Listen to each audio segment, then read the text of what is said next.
Hi friends, welcome back TV vlog. இன்றைக்கி நம்ம இந்த விளாக்கில் என்ன பார்க்க போகிறோம்னா, திருச்சியிலேருந்து ஷீரடிக்கு ட்ரெயின் மூலம் போகிறது எப்படின்றத பற்றி தான் ஃபுல் டீட்டெயில் பார்க்க போகிறோம். திருச்சியிலேருந்து பெங்களூரு போயிட்டு அங்கேருந்து கோபர்கான் ரயில்வே ஸ்டேஷன் நியர்பை, அதாவது ஷீரடி நியர்பை, அங்கே போயிட்டு அங்கேருந்து ஷேர் ஆட்டோவில் போகிறத பற்றி தான் டீட்டெயிலாக இந்த வீடியோவில் பார்க்க போகிறோம்.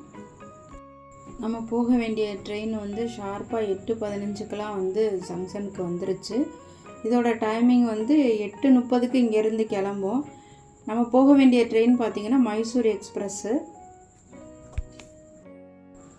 நம்ம ட்ரெயின் நம்பர் 16231. உள்ள இன்டீரியர்லாம் நல்லாவே இருக்குது. ட்ரெயின் கொஞ்சம் நீட் அண்ட் க்ளீனாக தான் இருக்குது. நம்ம ட்ரெயின் கரெக்டாக 8:30க்கு திருச்சி ரயில்வே ஜங்ஷன்லேருந்து கிளம்பிருச்சு. ஷீரடி நம்ம எப்படி ரீச் பண்ணலாம், 2 விதமாக போகலாம்.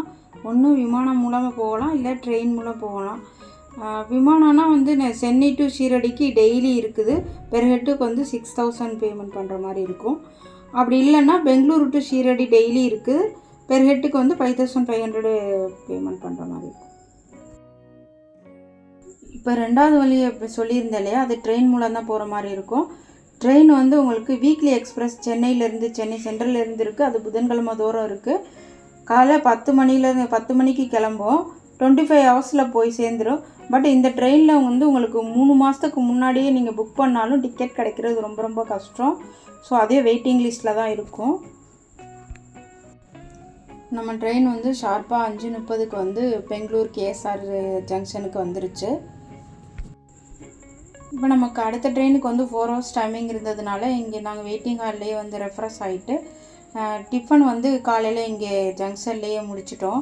2 இட்லி 1 வடை 20 ரூபா தான். இட்லி நமக்கு காஞ்சிபுரம் இட்லி, அதாவது தட்டி இட்லி கொடுத்தாங்க. சூப்பராக இருந்துச்சு. நம்ம அடுத்து போக போகிற ட்ரெயின் வந்துருச்சு. இது மைசூர் டு வாரணாசி போகிற எக்ஸ்பிரஸ்ஸு. இது கரெக்டாக ஷார்ப்பாக ஒரு 10:30க்கெலாம் இங்கேருந்து கிளம்பிருச்சு. இது நம்ம எங்கே போக போகிறோம், எங்கே போக போகிறோம் அப்படின்னா, ஷீரடி நியர்பை இருக்க ரயில்வே ஸ்டேஷன் போக போகிறோம். அதாவது கோபர்கான்னு சொல்லிட்டு. இப்போ டேரக்ட் ட்ரெயின் நான் சென்னையிலேருந்து உங்களுக்கு போகிறதுக்கு ஸ்டார்டிங்கில் சொல்லியிருந்தேனே, சென்ட்ரல்லேருந்து. அதே மாதிரி உங்களுக்கு டேரெக்டாக ஷீரடி போகிறதுக்கு பெங்களூர்லேருந்து இருக்குது. அது வீக்லி ட்வைஸ் இருக்குது. அதாவது திங்கட்கிழமை புதன்கிழமை இருக்குது. காலையில் 8 மணிக்கு கிளம்பி மறுநாள் காலையில் 8 மணிக்கு டேரெக்டாக ஷீரடியை போய் சேர்ந்துருது. அப்படி உங்களுக்கு அந்த ட்ரெயினையும் மிஸ் பண்ணிட்டீங்கன்னா இப்போ நம்ம போகிற வாரணாசி எக்ஸ்பிரஸில் தான் போகிற மாதிரி இருக்கும். நம்ம போகிற வாரணாசி எக்ஸ்பிரஸ் வீக்லி எக்ஸ்பிரஸுங்க. வியாழக்கிழமை காலையில் 10 மணிக்கு கேஎஸ்ஆர் பெங்களூர்லேருந்து கிளம்பும். அடுத்த நாள் காலையில் வெள்ளிக்கிழமை 10 மணிக்கு கோபர்கான் ரயில்வே ஸ்டேஷன் போயிடும். நாங்கள் போனது ஆகஸ்ட் 15ங்கிறதுனால எல்லா ரயில்வே ஸ்டேஷன்லேயுமே அன்றைக்கி கொடி ஏற்றி விசேஷமாக இருந்துச்சுங்க. கர்நாடகாவில் கடூர் ரயில்வே ஸ்டேஷனை தாண்டினோன்னே 2 பக்கமுமே வெங்காயம், ஆனியன் பல 100 ஏக்கர் பயிர் பண்ணுறாங்க. இப்போ நீங்கள் பார்த்துட்டு இருக்கிறது ஃபுல்லாமே வெங்காயம் பயிர் பண்ணியிருக்கிறது தான். இந்த காட்டில் 5 நிமிஷம் ட்ரெயினை ட்ராவல் பண்ணி போகிற அளவுக்கு மிகப்பெரிய தோட்டங்க இது. நீங்கள் மதியம் லஞ்சு வாங்குறதுனால கடூர் ரயில்வே ஸ்டேஷனில் வாங்கலாம். அங்கே நிற்கும், அங்கே வாங்கிக்கிறேன்னா வாங்கிக்கலாம். அந்த ஸ்டேஷனை ஒட்டியாச்சுன்னா சித்ரா கவுட்ரா அப்படிங்கிற ரயில்வே ஸ்டேஷன் நிற்கும். அங்கே லஞ்சு வாங்குறேன்னா வாங்கிக்கலாம். இந்த சித்ரா கவுடா ரயில்வே ஸ்டேஷன் தாண்ட ஆரம்பித்ததுலேருந்து இங்கே மழை பிடிக்க ஆரம்பிச்சிருச்சு. நல்ல மழை. நம்ம போகிற நேரம் தென்மேற்கு பருவமழை நார்த் சைடு பெய்கிற நேரம். அதனால் இந்த பக்கத்து எல்லா ஏரியாவும் க்ரீனஸாக இருந்துச்சு நல்லாவே.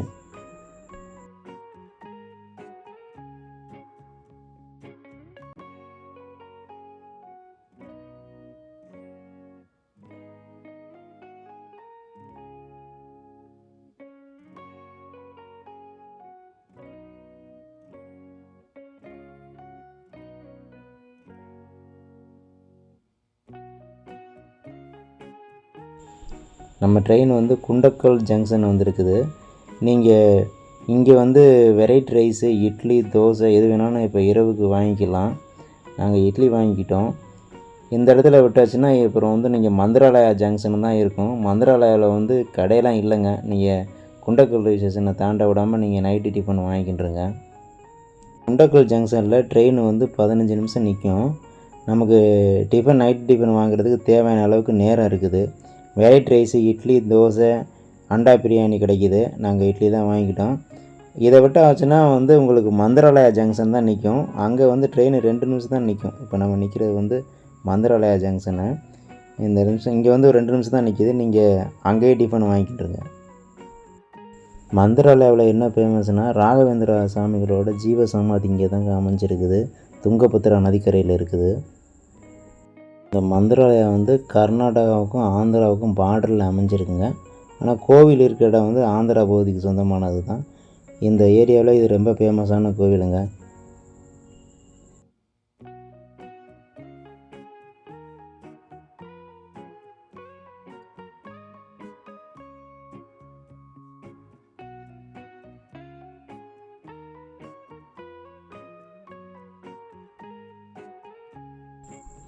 ட்ரெயின் இப்போது அடுத்த நாள் காலையில் ஷார்ப்பாக ஒரு 8:30க்கு ஆமத்து நகர் ரயில்வே ஜங்ஷனுக்கு வந்திருக்கு.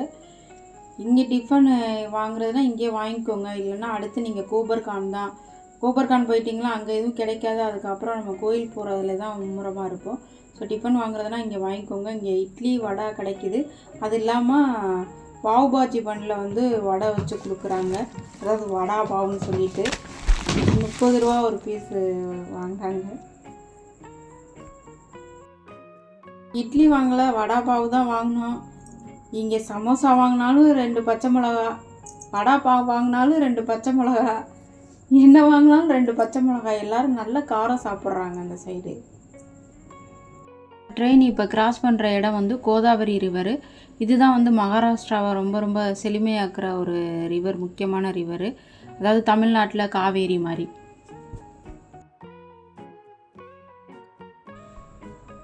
ட்ரெயின் இப்போ காலையில் ஷார்ப்பாக 10:30க்கு கோபர்கான் ரயில்வே ஸ்டேஷனுக்கு வந்துருச்சு. இங்கேருந்து 16 கிலோமீட்டரில் தான் ஷீரடி இருக்குது. பஸ் வசதியெலாம் அவ்வளோவா கிடையாது. ஷேர் ஆட்டோ போகணும், இல்லை டாக்ஸி போகணும், இல்லைனா ஆட்டோவில் தான் போகிற மாதிரி இருக்கும். இப்போ நம்ம ஷேர் ஆட்டோவில் தான் போக போகிறோம். அவங்க ஆட்டோவில் ஏறிட்டு அதுக்கப்புறம் பேசுவோம். இந்த ட்ரெயினில் பாதி பேர் ஷீரடியில் இறங்குறவங்க, மிச்சம் இருக்க பாதி பேர் காசிக்கு போகிறவங்க. என்ன இவ்வளோ பேர் இறங்கி வராங்களே, எப்படி நமக்கு ஷேர் ஆட்டோ பிடிச்சி நம்ம போக போகிறோம்னா நீங்கள் பயப்படவே தேவையே இல்லை. அடித்து பிடிச்சி போகணுன்ற அவசியமும் இல்லை. ஏன்னா நீங்கள் வெளியில் பாருங்கள், நூற்றுக்கணக்கான ஆட்டோ இங்கே இருக்குது. நம்ம அந்த ஆட்டோவில் ஏறி நம்மளோட இடத்த சொன்னோம்னா அங்கே கொண்டு போய் அவங்களே இறக்கி விட்டுருவாங்க. ஷேர் ஆட்டோவில் வேறு ஹெட்டுக்கு 100 ரூபா சார்ஜ் பண்ணுறாங்க. இவங்க நம்ம ஷீரடின்னு சொன்னாலே கோயில் பக்கத்தில் தான் கொண்டு போய் நிறுத்துவாங்க. நீங்கள் எங்கே ரூம் புக் பண்ணியிருக்கீங்கன்னு சொன்னீங்கன்னா அந்த இடத்துல கொண்டு போய் நிறுத்துவாங்க. நீங்கள் 100 ரூபாயே பேசிக்கோங்க. நாங்கள் ரூம் புக் பண்ணியிருந்த பிளேஸ் பார்த்தீங்கன்னா சாய்பாபா ட்ரஸ்ட்டில் இருக்கிற பக்தி நிவாஸில் தான் புக் பண்ணியிருந்தோம். நாங்கள் புக் பண்ணியிருந்த ட்ரஸ்ட்டு சாய் பக்தி நிவாஸு. அது கோவிலேருந்து ஒரு 2.5 கிலோமீட்டருக்கு மேலே இருக்குங்க தூரம். அதுக்கும் இந்த 100 ரூபாயில் கொண்டு இறக்கி விட்டாங்க. எக்ஸ்ட்ரா கேட்டால் நீங்கள் கொடுக்க வேண்டாம், கேட்கவும் மாட்டாங்க. நீங்கள் எங்கே இறக்க சொல்கிறீங்களோ அங்கே இறக்கி விட்ருவாங்க. நாங்கள் பக்தி நிவாஸில் தான் இறங்கிட்டோம். கோபர்கான் ரயில்வே ஸ்டேஷன்லேருந்து 16 கிலோமீட்டரில் கோவில் இருக்குது. இந்த ரோடு ஒர்க்கெலாம் இப்போ நடந்துகிட்ருக்கு. இனிமேல் அடுத்த வருஷத்துலேருந்து இந்த ரோடெலாம் நல்லா அழகாக போட்டுருவாங்க. ஏரியாவே சுத்தமாக நீட் அண்ட் க்ளீனாக தாங்க இருந்துச்சு. இப்போ நாங்கள் புக் பண்ண சாய் பக்தி நிவாஸுக்கு வந்துட்டோம். இந்த ரூம் எப்படி புக் பண்ணுறது, என்னென்ன ப்ரூஃப் கொண்டு வர்றது, எவ்வளோ அமௌண்ட் ஆகும், செக்இன் டைம் எல்லாம் ஒரு பெரிய வீடியோவை தனியாகவே போட்டிருக்கிறேன். அதை நான் உங்களுக்கு பின்னாடி போடுறேங்க. அது இப்போ நம்ம எப்படி செக்கிங் ஆகிறது, எப்படி என்ன ப்ரொசீஜரும் உள்ளே போக உங்களுக்கு சொல்கிறேன். நீங்கள் ரூமு புக் பண்ணும்போது யூஸ் பண்ணுற ஐடி ப்ரூஃபு கண்டிப்பாக கையோடு எடுத்துகிட்டு வந்துடுங்க. உள்ளே செக்கிங் பண்ணும்போது இந்த ஐடி ப்ரூஃப் கேட்குறாங்க. எல்லா ப்ரூஃபையும் ஒரு ஜெராக்ஸ் எடுத்துகிட்டு வந்துடுங்க. நம்ம ஊரில் எடுத்துகிட்டு வந்துடுங்க. இங்கெல்லாம் ஜெராக்ஸ் எடுக்கிறது ரொம்ப கூட்டம் அதிகமாக இருந்துச்சு. ஒருத்தர்லாம் 1 மணி நேரம் நிற்கிறாரு ஜெராக்ஸ் எடுக்கிறதுக்கு. நீங்கள் ஜெராக்ஸ், ஐடி ப்ரூஃபு எல்லாத்தையும் எடுத்துகிட்டு வந்துடுங்க. நீங்கள் புக் பண்ணுற ஸ்லிப் இருக்குல்ல, அதையும் ஒரு ஜெராக்ஸ் எடுத்துகிட்டு வந்துடுங்க. இது ஒரு ரூமோட என்ட்ரன்ஸ் உள்ள நுழையிற இடம். இங்கே என்கொயரி ரூம் ரைட் சைடில் இருக்கும். நேரடியாக ஆன்லைனில் புக் பண்ணாமல் ஆஃப்லைனில் புக் பண்ணுறாங்கல்ல, இது இந்த ரைட் சைடு இருக்குல்ல, இங்கே ஃபார்ம் வாங்கி ஃபில் பண்ணி இந்த உள்ளே ஃபில் பண்ணுறாங்கல்ல, அங்கே ஃபில் பண்ணி கொடுக்கணும். அதை ரிஸ்க் எடுக்காதீங்க. அதெல்லாம் ரூம் கிடைக்கிறது ரொம்ப கஷ்டம். ஆன்லைனில் புக் பண்ணிட்டு வர்றதானங்க நல்லது. ஆன்லைனில் புக் பண்ணிட்டேன்னா நீங்கள் என்கொயரிலாம் கேட்க வேணாம், டைரெக்டாக இந்த ஹால் இருக்குல்ல, இந்த ஹாலுக்கு வந்துடுங்க. இந்த ஹாலில் வந்து ரைட் சைடில் வந்து என்கொயரி இருக்கும். அங்கே போய்ட்டு நீங்கள் இங்கே வீட்டில் இருக்கலாம் உட்கார வச்சுட்டு நீங்கள் இந்த ரைட் சைடில் இருக்கிற ஆஃபீஸ் போய்ட்டீங்கன்னா நம்ம ரூம் புக் பண்ண ஃபார்மு, நம்மளோட ஐடி ப்ரூஃபு, மேரேஜ் சர்டிஃபிகேட்டு இது எடுத்துகிட்டு வந்துட்டு அங்கே போனீங்கன்னா ஒரு என்கொயரி இருக்கும். செக் பண்ணிவிட்டு உங்கள்கிட்ட சாவி கொடுத்துருவாங்க. நீங்கள் டேரெக்டாக ரூம் எந்த பிளாக்கில் இருக்குன்னு சொல்லிட்டாங்கன்னா அங்கே ரூம் போயிடலாம். கோவிலில் வந்து சாமி தரிசனம் நடக்கிறது வந்து லைவாகவே எல்லா இடத்துலையுமே ஓடிட்டுருக்குங்க. நான் என்கொயரிக்கு போயிட்டு என்கொயரியெல்லாம் முடிச்சுட்டு என்னோடய ஐடி ப்ரூஃபெல்லாம் கொடுத்துட்டு சாவி கீ வாங்கிட்டேன். உங்களுக்கு என்கொயரியில் வந்து நீங்கள் ஃபேமிலியாக இருக்கிறவங்களுக்கு மட்டும்தான் இந்த ட்ரஸ்ட்டில் வந்து உங்களுக்கு புக் பண்ண கொடுப்பாங்க. உங்கள் ஒய்ஃபு, அம்மா, அப்பா யாரை கூட்டிகிட்டு போனாலும் அங்கேயும் கூட்டிகிட்டு போயிட்டு அவங்க நம்ம நேரில் செக் பண்ணுறாங்க. ஏன்னா தப்பாக வேறு யாரையும் கூட்டிகிட்டு போயிடக்கூடாதுங்க. நான் ரூமுக்கு வந்துட்டேன். இதான் நாங்கள் தங்கியிருந்த ரூமுங்க. 3 பேர் தங்குற அளவுக்கு பெட் வசதி இருக்கும். ஒரு நாளைக்கு 200 ரூபா தான். இந்த வீடியோ ரொம்ப லென்த்தாக போயிட்டு இருந்துச்சு. நான் அடுத்த வீடியோவில் வந்து உங்களுக்கு வந்து கோயிலுக்கு எப்படி போகிறது, அங்கே இருக்க பிரசாதலை எல்லாம் உங்களுக்கு டீட்டெயிலாக வீடியோ போடுறேன். தேங்க்யூ ஃபார் த வாட்சிங். உங்களுக்கு இந்த ரூம் புக் பண்ணுறதும் தனியாக வீடியோ போடுறேங்க. நன்றி.